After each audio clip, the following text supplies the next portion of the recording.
mga katombi! Welcome sa aking vlog. So for today vlog ay mag-share na naman ho ako sa inyo ng aking pamumuhay dito sa France. Oh my God, this is a big good news. So ito na ho, akin na ho sasabihin sa inyo. Kami ho ay nag-aral ng formasyon sa Oxipro.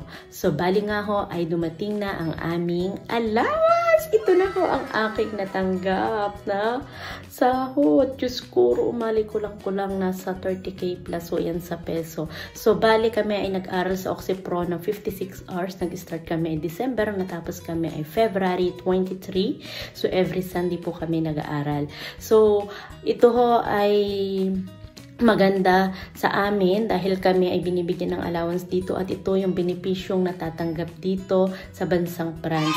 So bilang isang Pilipino na nag-aaral dito sa formasyon, it is a big help. Alam niyo kung bakit? Natututo na kami tapos nagkakaroon pa kami ng allowance, diba?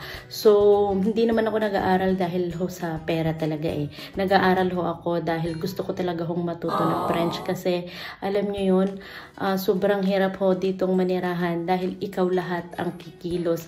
Yung alaga mo, France, hindi mo maintindihan. So, kailangan nyo talagang ma-learn para easy communication, hindi lang sa iyong mga alaga, kundi sa lahat ng government na pupuntahan mo dito.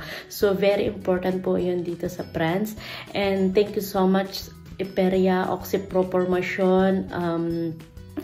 Talagang sobrang dami naming natutunan sa inyo and merci beaucoup sa France. So, gandang benepisyo ito.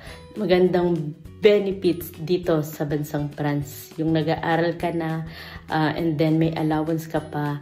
So, it's a big help sa lahat ng mga taong nag-aaral sa lahat ng formasyon. So, ayun lang. Thank you for watching. Bye!